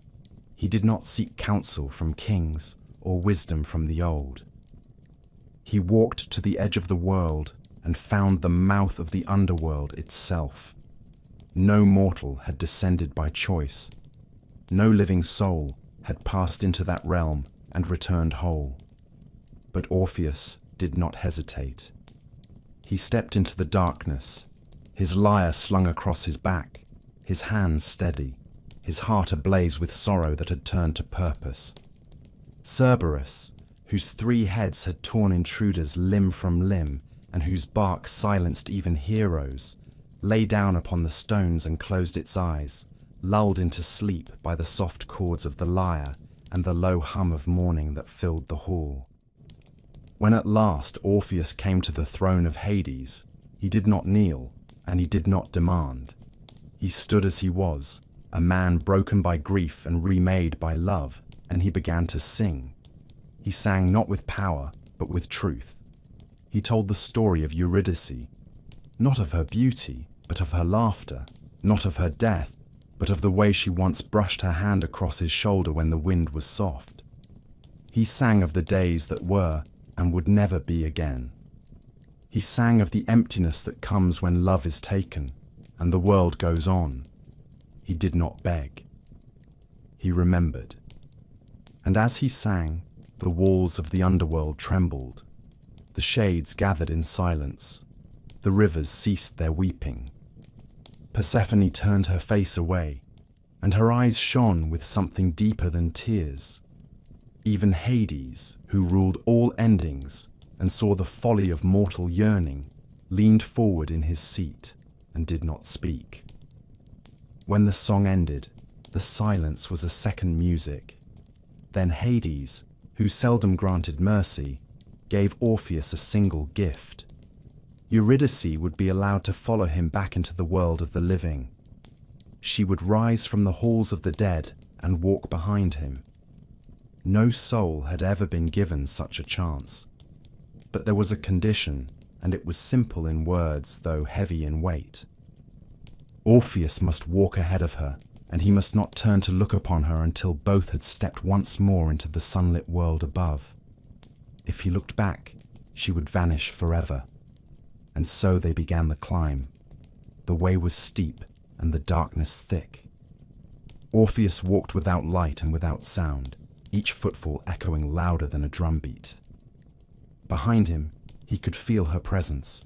He imagined her steps, the brush of her hand, the breath that might never come again. But he heard nothing.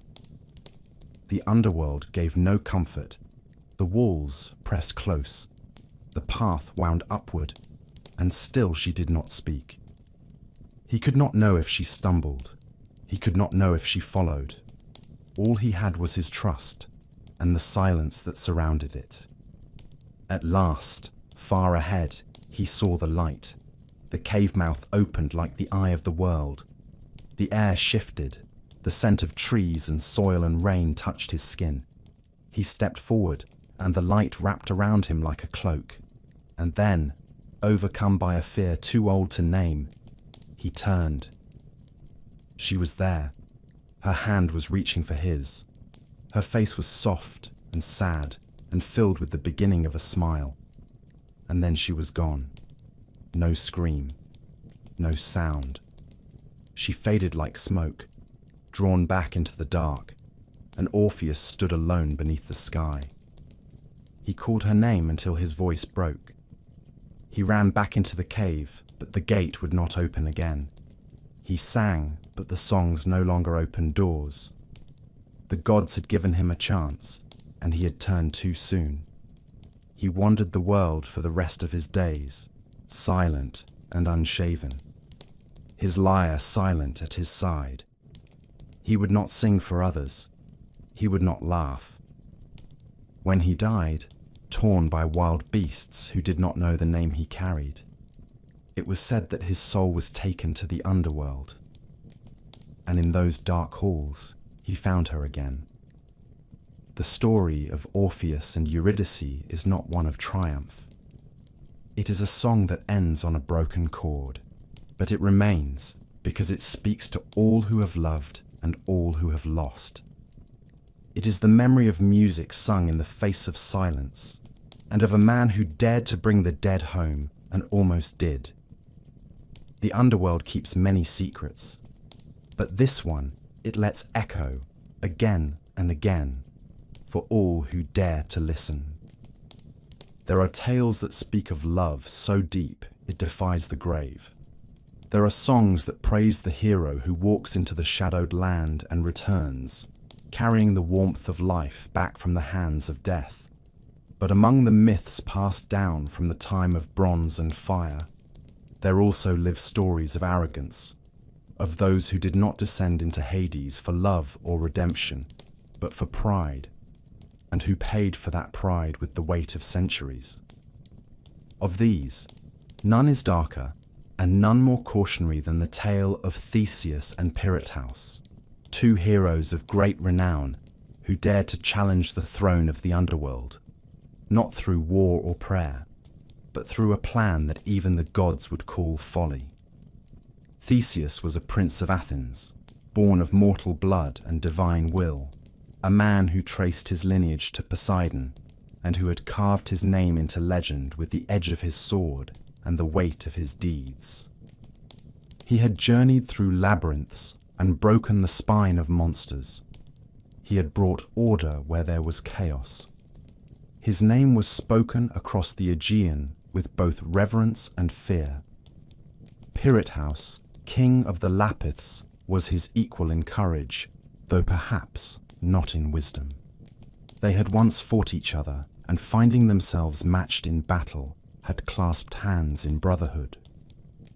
From that day forward, they were bound not by blood, but by honor and shared ambition, a friendship forged in the crucible of strength. But strength, when untempered by humility, becomes the seed of ruin. After many campaigns, after triumphs piled high like trophies, the two companions turned their eyes not to conquest but to marriage. Not content to wed mortal women, they swore to claim wives worthy of their legend. Theseus chose Helen, daughter of Zeus, though she was but a child then, radiant with the beauty that would one day light fires of war.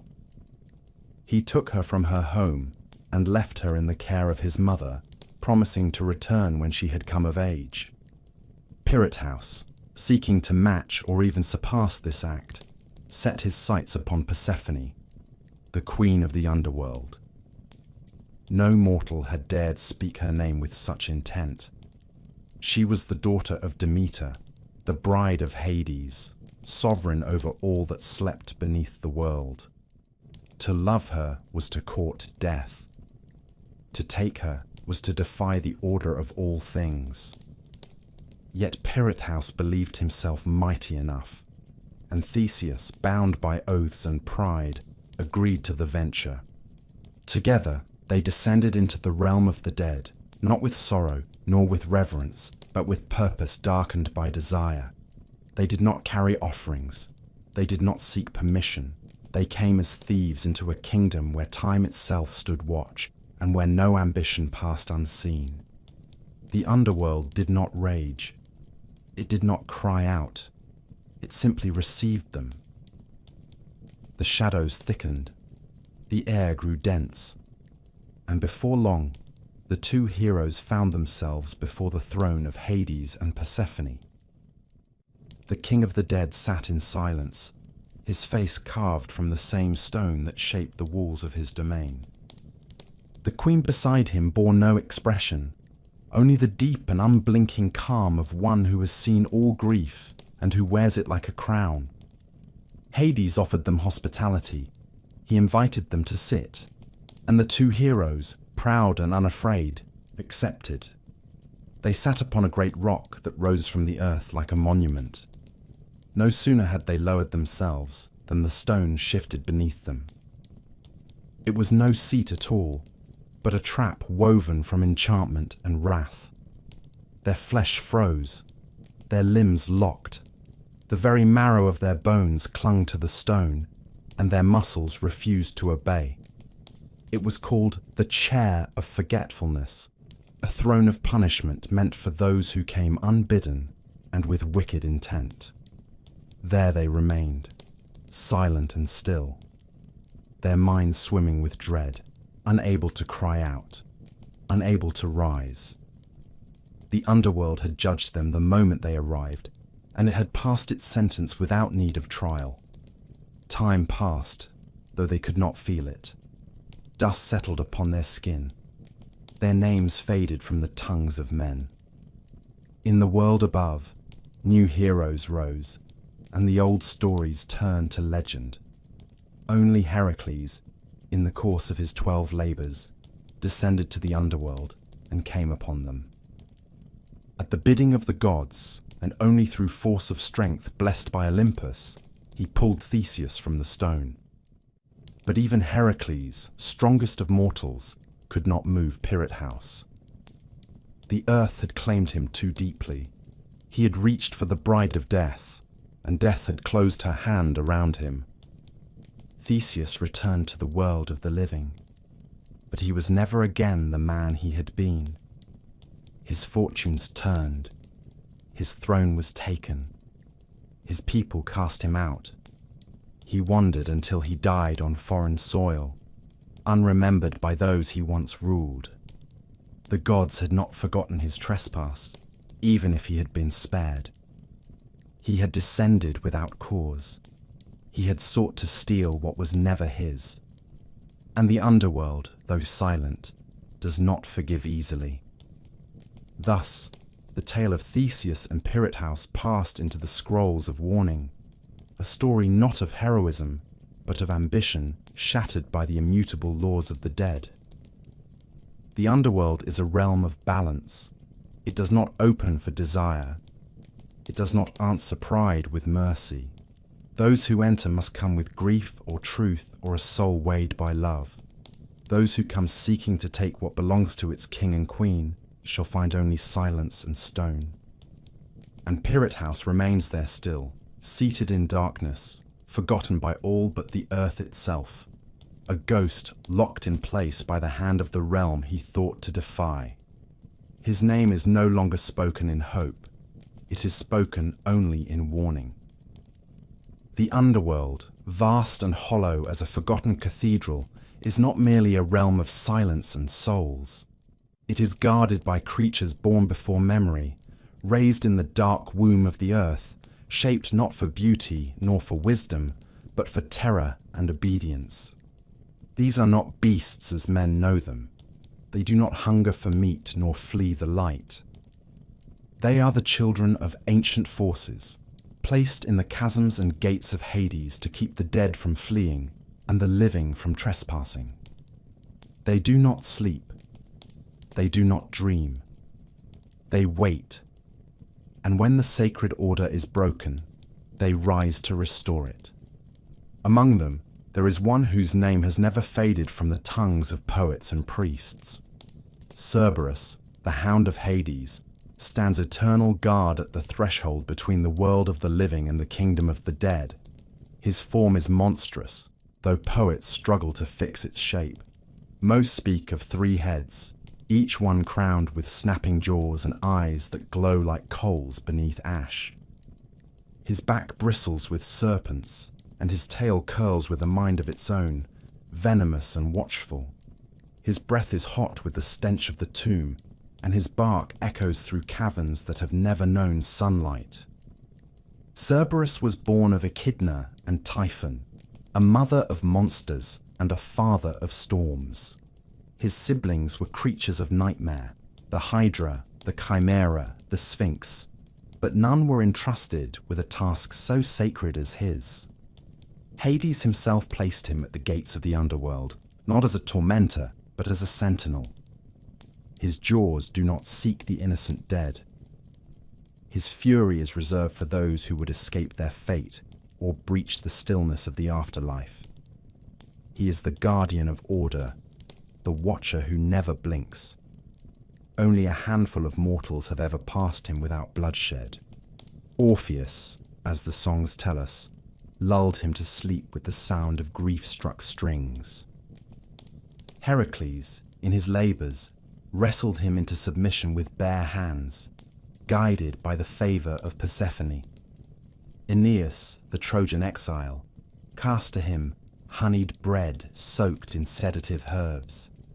All others, whether bold or foolish, found in Cerberus a barrier more final than death itself. He does not speak. He does not reason. He is the wall of fangs at the edge of the abyss. But Cerberus is not the only guardian. There are others whose fury is more cunning, more personal, more ancient still. The Erinyes, whom the Romans would call the Furies, move through the underworld like wind through a scorched field. They are the daughters of earth and sky, born of blood spilled in the earliest days of the world, before the gods had thrones, before men built temples. Their number is uncertain, sometimes 3, sometimes more, but their names echo through every tongue that knows guilt. Alecto, Tisiphone, and Megaera. They are not monsters in form. They wear the shape of women, but their eyes burn with judgment, and serpents twist through their hair like living crowns. They do not guard the gates. They are hunters.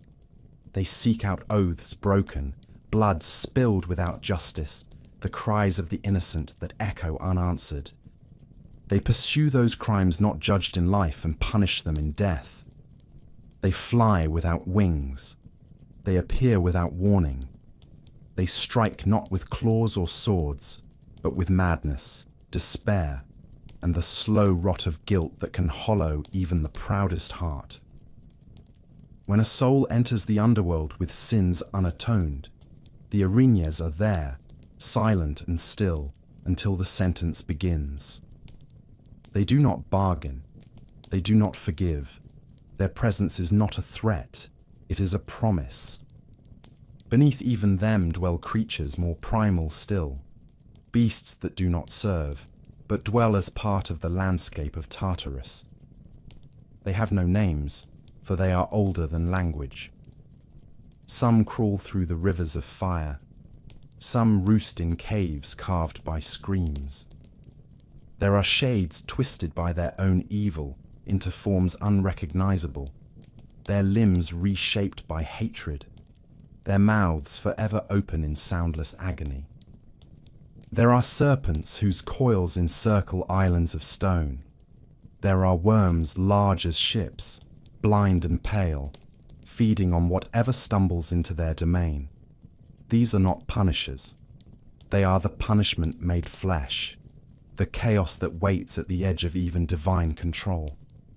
It is said that near the deepest pit, where the titans lie chained in silence, there are guardians made of bronze, statues that bleed molten tears and speak only to the gods. It is said that giants born in the old wars still pace there, bound to the causeways that overlook the prison of their fathers. And there are watchers with 1,000 eyes, who never sleep, who see not through sight but through memory, so that nothing that has ever passed through the gates of Hades can be forgotten. All these beings, though different in form and purpose, serve one law, that the dead must remain where they lie, that the boundaries of life and death must not be breached by hubris or defiance. The gods rule Olympus. The sea belongs to Poseidon. The earth is walked by mortals and beasts. But the underworld is a kingdom apart, a domain that watches in silence, defended not by armies, but by these sacred terrors who guard its laws with patience that never fades and fury that never tires. And so they remain, at the gates and in the shadows, watching. Cerberus crouched with ears raised, the Furies circling like storm crows in the gloom, the monsters of the pit stirring in their ancient sleep. They are not evil. They are necessary. They are the teeth and eyes and silence of the land that waits for all. In the underworld, the land is shaped not only by stone and shadow, but by water that does not nourish and does not cleanse. It is a land veined with rivers that do not run to oceans, rivers that have never known rain, rivers born not of clouds or mountains, but of sorrow, wrath, and eternal truth. These rivers do not follow the laws of nature. They do not seek the sea. They wind like serpents through the hollows of the dead, cutting paths through ash and bone, through iron gates and forgotten valleys. They are not merely features of the land. They are its lifeblood. They are its law. Of these rivers, there are 5, each with a name older than temples, and each with a nature older than gods. They are Acheron, Cocytus, Phlegethon, Lethe, and Styx. To know these names is to know something of the soul's journey after death, for each river marks a part of the passage between worlds, each a thread in the weaving of judgment and fate. The first is Acheron, the river of pain. Its name is spoken quietly in the Eleusinian rites and written in trembling lines upon the tablets of the dead. It is the river most often encountered by the newly departed, for it is Acheron that winds near the borderlands between life and death, the first to greet the soul and to carry it from the realm of breath into the shadowed dominion of Hades. Its waters are dark and sluggish, thick with sorrow, flowing not from spring or mountain, but from the endless tears of mortals who died unfulfilled. The souls who ride its current often do so in silence, for the pain that seeps into them is not sharp but deep, a hollowing sorrow that numbs more than it wounds. Charon the ferryman plies this river with his ancient bark, guiding souls across in return for coin placed beneath the tongue or upon the eyes of the dead. Those who were not buried properly or whose families failed in their duties may wander the banks of Acheron for 100 years, unable to cross, weeping without voice, forgotten by both the living and the dead. The second is Cocytus, the river of lamentation.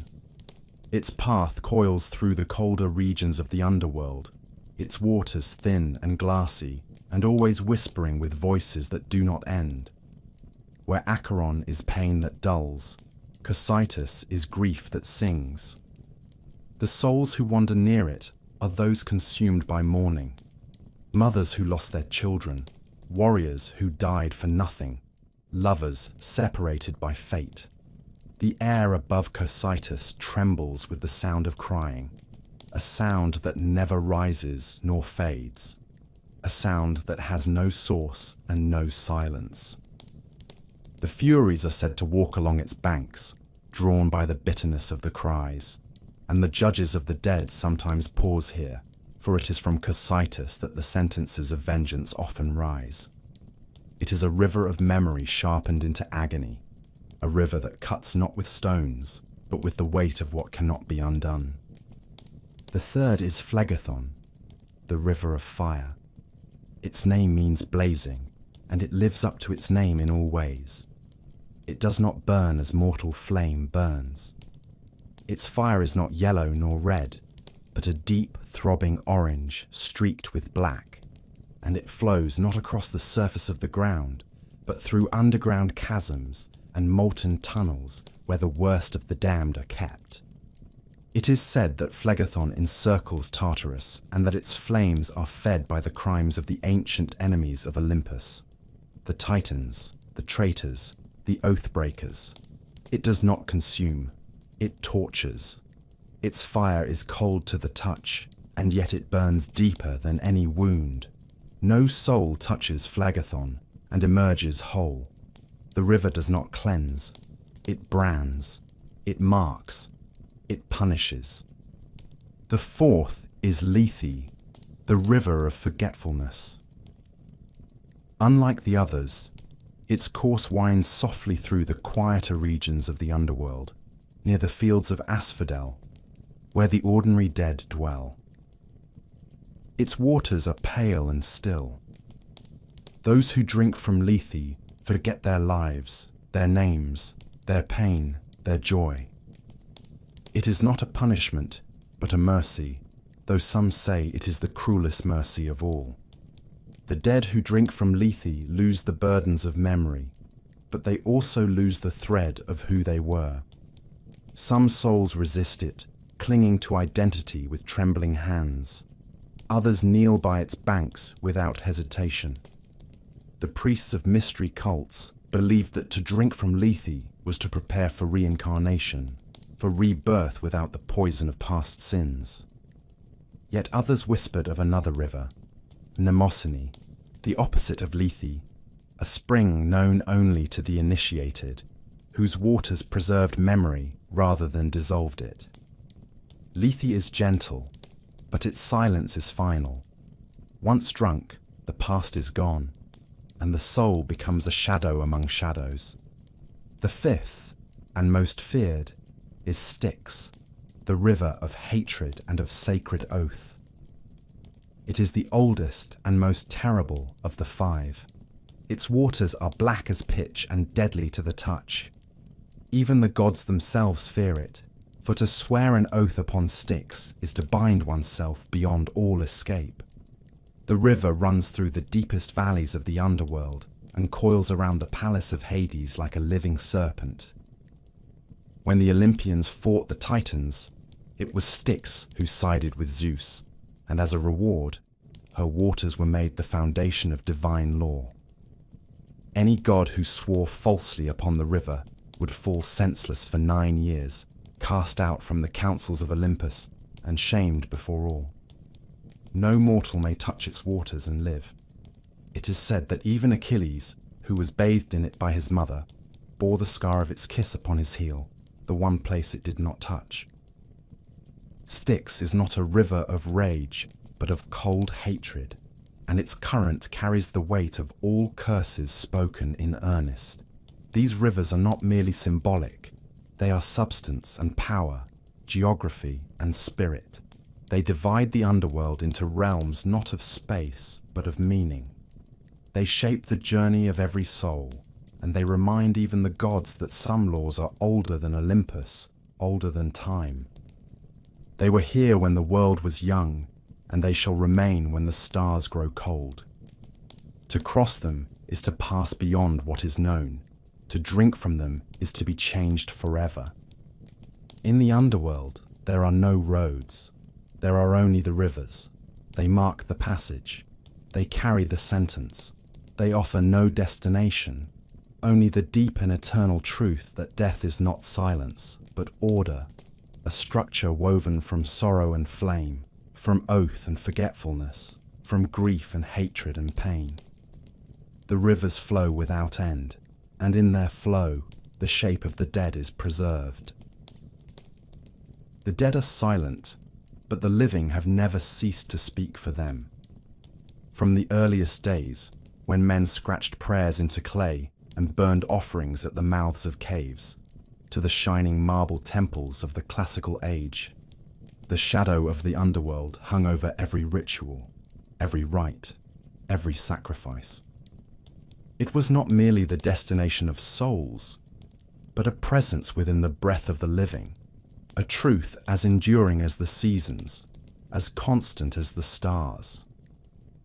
The Greeks did not fear death as a moment, but as a place ruled by ancient laws, inhabited by unseen powers, and bridged only by the ceremonies passed from priest to priest, from mother to daughter, from mourner to grave.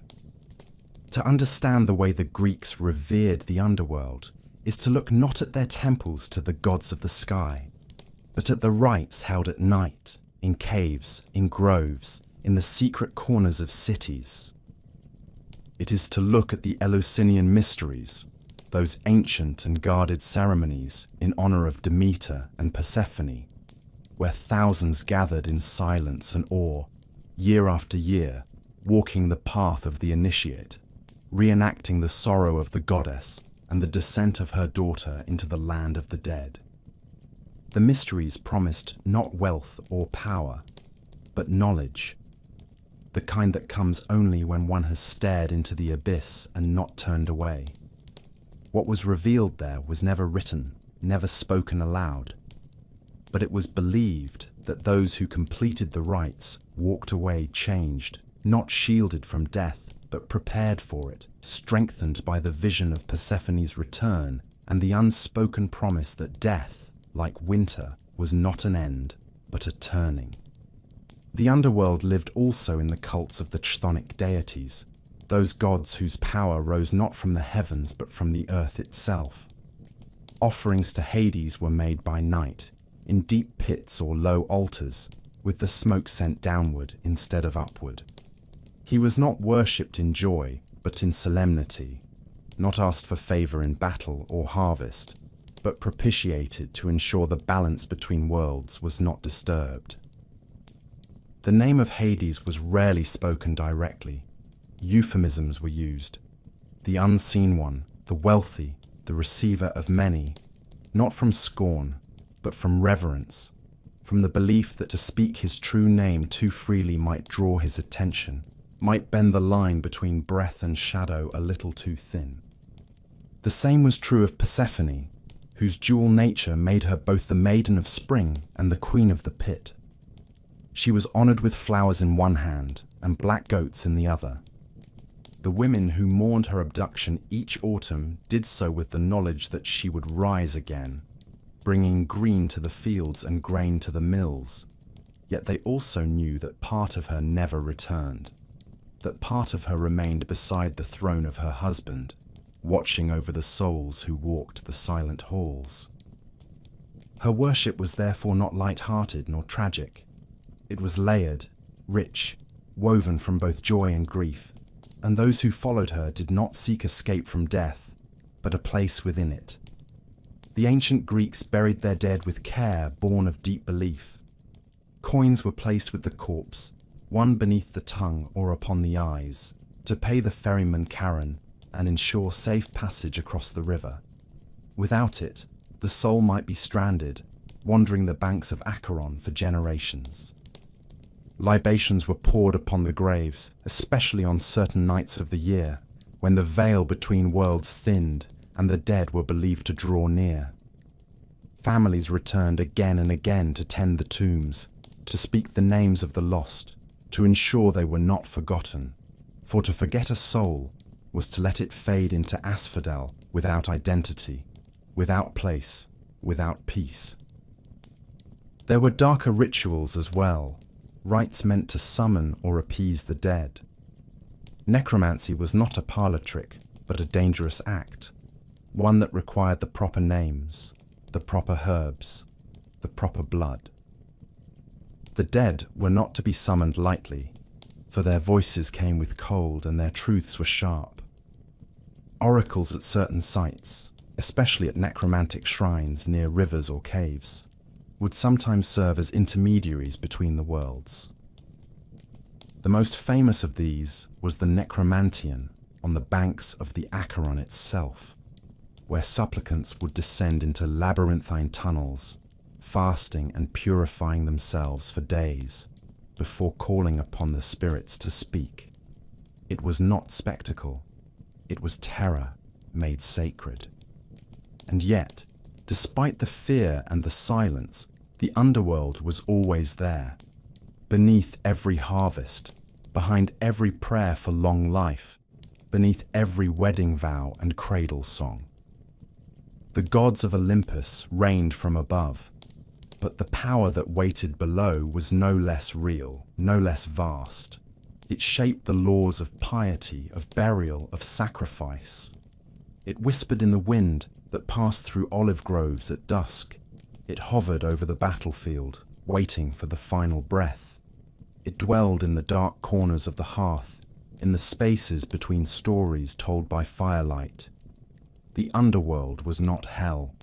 It was not paradise. It was a reflection of the mortal world, divided, ordered, mysterious. Though the gods of Olympus fell silent with the turning of ages, and the rites once whispered in sacred groves faded from the tongues of priests and mourners, the underworld did not vanish. It did not crumble like a forgotten temple. nor dissolve like smoke into myth. Instead, it sank deeper into the veins of human thought, seeping into the poetry of new tongues, reshaping itself within the dreams and dreads of generations far removed from the marble and fire of ancient Greece. The underworld endured, not as place alone, but as symbol and shadow, as an inheritance passed from memory to metaphor, as the unseen bedrock of all reflections on death, judgment, and the nature of what lies beyond the veil. In the world that followed the old gods, the underworld re-emerged in altered forms, yet always familiar in its bones. The Roman mind, so fond of order and jurisprudence, reshaped Hades into Disparta, the rich and silent sovereign of the dead. Though cloaked in Latin and iron, he bore the same grave authority, the same unyielding gaze, the same domain beneath the feet of men. The poets of Rome walked the same paths as their Greek forebears. Virgil led Aeneas into the underworld, not merely to awe his readers, but to affirm that Rome, too, must reckon with its dead. His words echoed Homer's, but carried their own weight: civic, moral, imperial. The rivers still flowed, the Furies still shrieked, and the judgment of Minos was not forgotten. Later still, as Christianity rose and cast the old gods into silence, the structure of the Greek underworld remained a scaffold beneath the towers of theology. The vision of hell carried by medieval priests owes as much to Hades as it does to Scripture. The rivers were renamed or hidden, but they still flowed. Tartarus stretched into a pit of damnation, and the idea of eternal punishment endured, shaped by centuries of myth. The Inferno imagined by Dante was not merely invention, but a map drawn from the memories of ancient dread, populated by spirits who cry like the lost along the banks of Cocytus. The idea that sin bore spatial consequence, that the soul's passage after death moved through levels and gates and valleys of judgment, that was Greek in its marrow. In literature, the underworld became a mirror for the living. It was the place where heroes proved their worth, not through battle, but by endurance, by facing the truth of what they had done and who they truly were. Odysseus, Aeneas, Heracles, each had descended and returned, and in doing so, changed. That descent, that catabasis, became a structure copied across centuries. When later poets and playwrights sent their characters into the dark, it was not merely a narrative device, but a reenactment of something older, sacred, and solemn. Even the songs of modern times, when they speak of crossing rivers, of shadows, of silent judges and wandering souls, are repeating notes first played upon the lyre of Orpheus. Philosophers, too, could not leave the underworld behind. Plato, who spoke of the soul and its nature, placed great importance upon the idea of posthumous judgment. He borrowed from the myths to explain morality, to give shape to the consequences of injustice. In his writings, the journey of the soul after death became not only a belief, but a parable for life itself. To live rightly, one had to live as though the judges of Hades were watching, as though Lethean Styx waited to offer their waters, as though every deed carried its own weight into the grave. In art, the themes of the underworld are eternal. Painters of the Renaissance reached for the images of Persephone and Hades, of Charon ferrying the dead across black water, of Sisyphus with his stone, of Tantalus reaching for what he would never taste. Sculptors chiseled the torments and passions of the dead into marble. Dramatists returned again and again to Eurydice and Orpheus, to Medea's descent, to the endless questions asked in the dark. In every brushstroke and every line of verse, the underworld was not simply a setting. It was the truth beneath the world, the silence that frames the music of life. Even in the minds of the common folk, long after temples had been torn down and the last oracle silenced, the memory of Hades and his kingdom remained. Superstitions lingered in the corners of villages and city streets. Coins were still placed with the dead in parts of Greece and Italy. Grave markers bore prayers to Hermes Psychopompos. Dreams of rivers and caves persisted, and the feeling that beneath every stone hill and shadowed grove there might be a path leading downward, a place where the old gods waited in stillness, where the dead remembered the living and watched in silence. And so the underworld, once ruled by the crowned silence of Hades and the cold beauty of Persephone, lives on. It has changed its mask, as all things do, but the bones beneath remain the same. It is the place beyond, the realm where judgment is final, where sorrow has shape and time folds inward. It is not gone. It never was. It waits in the corners of thought and in the oldest dreams. And so the underworld, once ruled by the crowned silence of Hades and the cold beauty of Persephone, lives on.